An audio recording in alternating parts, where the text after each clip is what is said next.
అప్పుడు ప్రజలకు సమాధానం చెప్పడం కథ దేవుడు ఎరుగు. ఇంట్లో కూడా మనకు గౌరవం ఉండదు,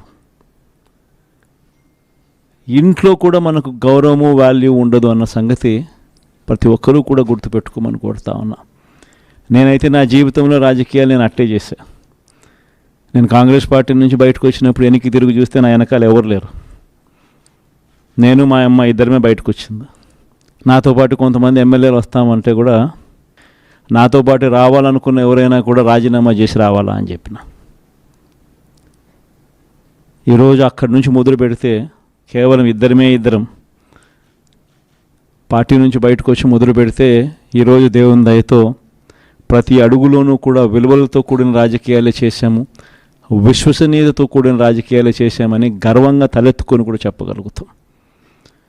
ఎందుకు మొన్న ఎలక్షన్లే 2014 ఎలక్షన్ మీ అందరికీ గుర్తుండే ఉంటుంది. మనం ఓడిపోయాం ఆ ఎలక్షన్. ఓడిపోయేటప్పుడు కూడా నా దగ్గరికి చాలామంది వచ్చినారు, మన వాళ్ళే నా దగ్గరికి కూడా వచ్చినారు. మన మంచి కోసమే చెప్పారు, నా మంచి కోసమే చెప్పారు. అన్న చంద్రబాబు నాయుడు ఇష్టం వచ్చినట్టు అబద్ధాలు ఆడుతూ ఉన్నాడు, రైతులకు రుణమాఫీ అంటూ ఉన్నాడు, మహిళలకు రుణమాఫీ అంటూ ఉన్నాడు, ఇంటింటికి ఉద్యోగం అంటున్నాడు, ఉద్యోగం ఇకపోతే 2000 అంటున్నాడు, ప్రతి ఒక్కరికి 3 సెంట్ల స్థలం అంటూ ఉన్నాడు.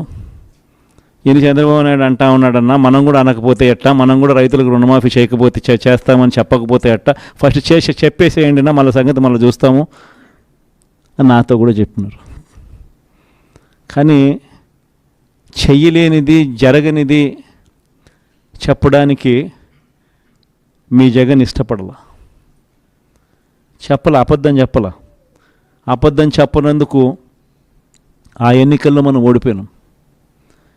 ఆ ఎన్నికల్లో మనం ఓడిపోయి ప్రతిపక్షంలో కూర్చున్నాం. దాని తర్వాత చంద్రబాబు నాయుడు పరిపాలన చేశాడు. అడ్డగోలుగా ఆయన చెప్పినవన్నీ అబద్ధాలు అని చెప్పి ప్రజలందరూ కూడా నమ్మేట్టుగా, ప్రజలందరికీ కనిపించేట్టుగా చంద్రబాబు నాయుడు అనే వ్యక్తి ప్రజలను మోసం చేశాడు అన్నది తెలిసేట్టుగా ఆ తర్వాత 2019 ఎన్నికలు వచ్చేసరికి ఏకంగా చంద్రబాబు నాయుడు అనే వ్యక్తికి డిపాజిట్లు కూడా దక్కని అందువనమైన పరిస్థితులకి పోయాడు. 2019లో మళ్ళీ మనం అధికారంలోకి వచ్చినాం. మన మేనిఫెస్టోలో చెప్పింది ఏది కూడా పలాని మాట చెప్పినామనంటే ఒక్క మాట కూడా తప్పకుండా మొట్టమొదటిసారిగా రాజకీయాలలో విలువలు అంటే ఏమిటి, విశ్వసనీయత అంటే ఏమిటి అనే పదానికి మనం అర్థం తీసుకొస్తూ అడుగులు వేసాం మొట్టమొదటిసారిగా. ఇంతకుముందంతా మేనిఫెస్టో అంటే చెత్తబుట్టలో వేసే డాక్యుమెంట్. మొట్టమొదటిసారిగా మేనిఫెస్టో అంటే చెత్తబుట్టలో వేసే డాక్యుమెంట్ కాదు. మేనిఫెస్టో అని అంటే ఒక బైబిలు, ఒక భగవద్గీత, ఒక ఖురాన్ అని చెప్పి మొట్టమొదటిగా నిర్వచనం మారుస్తూ చెప్పిన ప్రతి మాట కూడా నెరవేర్చాం. ఒక 10% జనాభాలు మాత్రం చంద్రబాబు నాయుడు మోసాన్ని నమ్మారు. చంద్రబాబు నాయుడు క్యాంపెయినింగ్ ఇంటింటికి పోయినప్పుడు వాళ్ళ ఎమ్మెల్యేలు చేసిన క్యాంపెయిన్, పిల్లలు కనపడితే నీకు 15,000, నీకు 15,000, నీకు 15,000, నీకు 15,000 సంతోషమా అని అడిగే క్యాంపెయిన్. వాళ్ళ అమ్మ కనపడితే నీకు 18,000 సంతోషమా అని అడిగే క్యాంపెయిన్. ఆ ఇంట్లో ఇంకొక ఆడవాళ్ళు కనపడితే నీకు మళ్ళీ 18,000 సంతోషమా అని అడిగే క్యాంపెయిన్. వాళ్ళ ఇంట్లో ముసలోళ్ళు ఎవరైనా బయటకు వస్తే నీకు నెలకు 4,000 పెన్షన్ సంతోషమా అని అడిగే క్యాంపెయిన్.